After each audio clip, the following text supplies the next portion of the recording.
Last night, a new supernatural-themed sitcom called Ghosts premiered on CBS. Here are my thoughts on the first two episodes that have aired so far.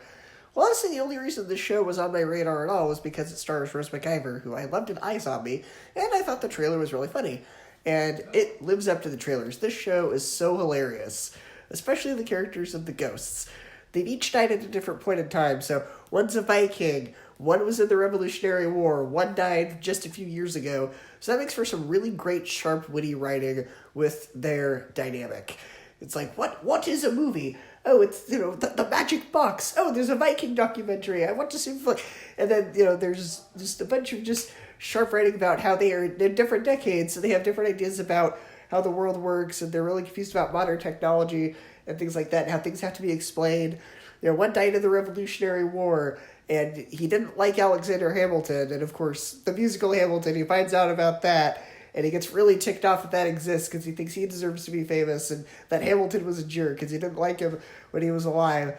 And honestly, it's really funny, and especially that this is kind of like iZombie a little bit with her character, with Rose McIver's character, where she sees these ghosts, and only she can see the ghost because something happens in the first episode where she's in an accident, and that causes her to see these ghosts, and only she can, and the ghosts can see her.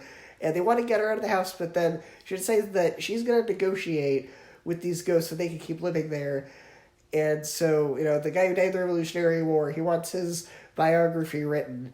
There's one who was kind of in a Victorian era, and she was really snooty, and she didn't like her husband, so she wants, all memories of her husband erased. So, little things, there's one who thinks that her death was a conspiracy, that she was murdered by somebody, and so she wants her to figure out who tried to kill her, which that's kind of funny, because it's basically the plot of iZombie, is trying to figure out who killed this person.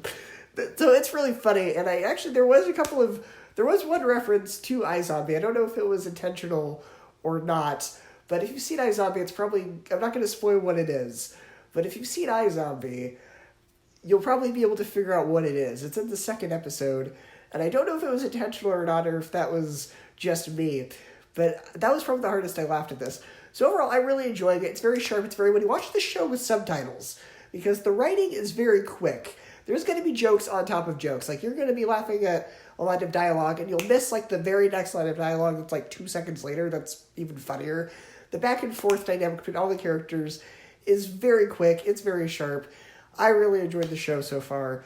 So let me know if you guys have seen the show, what you guys think so far of the episodes that have aired so far.